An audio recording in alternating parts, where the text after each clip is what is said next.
let's imagine that you came up with a drug that cured lung cancer 2/3 of the time. In other words, it reduced mortality by 2/3. You'd get a Nobel Prize. Nobody would say, well, you're poisoning these 1/3 of the people that die.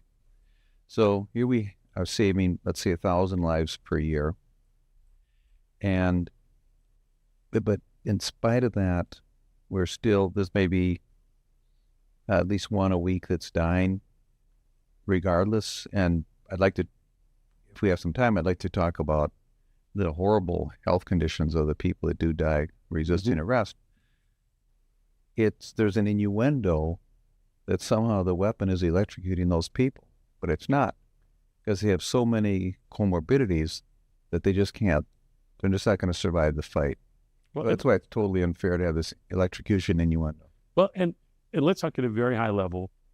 How can you say definitively that the taser isn't electrocuting these people? Because they've got these other things going on, but what gives you confidence that it's not the taser? Well, we've been studying electrocution for 150 years, since we started electrifying Europe and the eastern U.S. in the 1880s. So we know exactly how electrocution works. We know how much current it takes, and we know what happens afterwards. We know if someone's electrocuted, they have a rhythm called ventricular fibrillation. And so we know the weapon does not put out enough to cause a death. That does not put out enough to electrocute.